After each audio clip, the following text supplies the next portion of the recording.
Hey guys, today we're going to go over functions in Lua. In Roblox, you'll want to use these to make your objects actually do something. So a function is basically something that performs a task for you. So you have some code and you tell it to do some things, and when you need it, you'll call it. That might sound confusing, so let me try to simplify it. So say you create a printer, and the printer is supposed to print paper. That's its function. So you make your printer, and then maybe a day later you're like, hey printer, print me some paper. That's what calling a function is like. Hopefully that makes sense.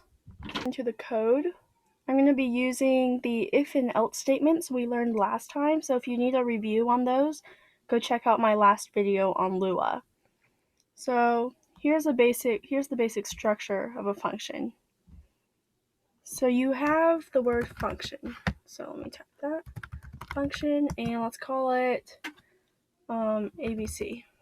And then inside these parentheses, you have parameters. And these are just variables that you can pass into your function, and then you can modify them inside your function. So I'm going to say A and B are my parameters. After that, you have code that you want your function to do. So do something. And then at the end, you can choose to return something. So returning just means like spitting out a value. Your function does something, and then after it does all that, it gives you a value. So return, let's say A, which is the parameter that we passed in right here. Okay, so after I return that, I need to end it. So now the computer knows that this function is ended and it'll stop. So that's just the basic structure of a function. I wish I could show you on Roblox Studio how all these actually work, but unfortunately my Chromebook doesn't support the program. Alright, so now that we have our function, I want to make it do something since that's what it's meant for. So let's say we have two people. They're playing a game, and one of them has 200 points and the other has 100 points. One of them has to win, and it's going to be the one with 200 points. So let's make a function to see who has more points and print out a message saying the winner of the game. Okay, so I'm going to call my function max. So it's going to turn the maximum value. And this is going to be person 1 points, so person 1. And then the other one is person 2. So my function is going to get these parameters. It's going to pass in person 1 and person 2's points. And then it's going to do something. This is where I'm going to use my if statement. So let's say I have an if person 1 is greater than person 2, then I can then point, let's make a new variable, point equals person 1. Alright, else then the point goes to person 2. And then I'm going to end this if statement right here. So end. So now it knows that that's my if statement. That's it. And then I want to return a result. So right now I have return A, but A is no longer a variable there. So I think I'm going to return the point. So let me go over what this does. So if person 1 has more points than person 2, then the points, so the winner is person, actually, let me rename this to winner since that makes more sense.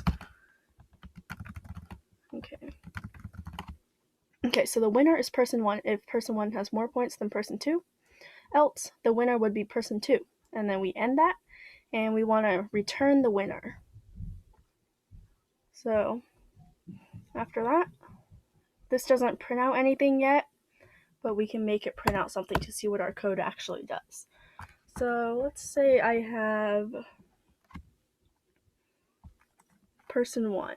So I'm going to say person 1 is A.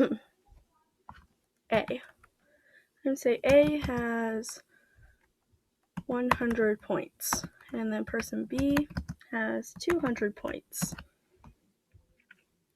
And then now I can print out something using the function. So I'm going to do print, And then the winner is, and then I'll put a comma, and then here's where I call my function. This is super important because this is what actually gets your code.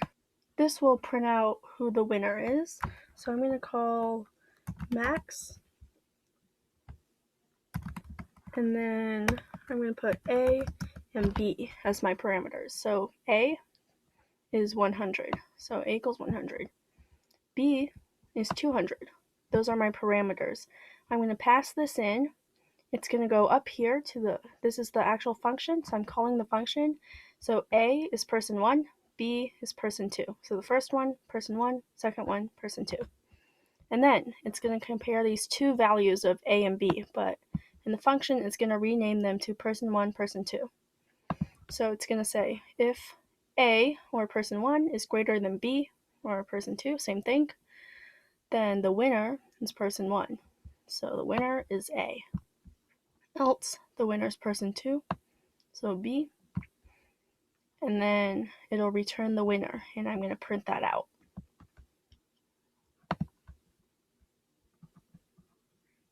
So the winner is the one with 200 points.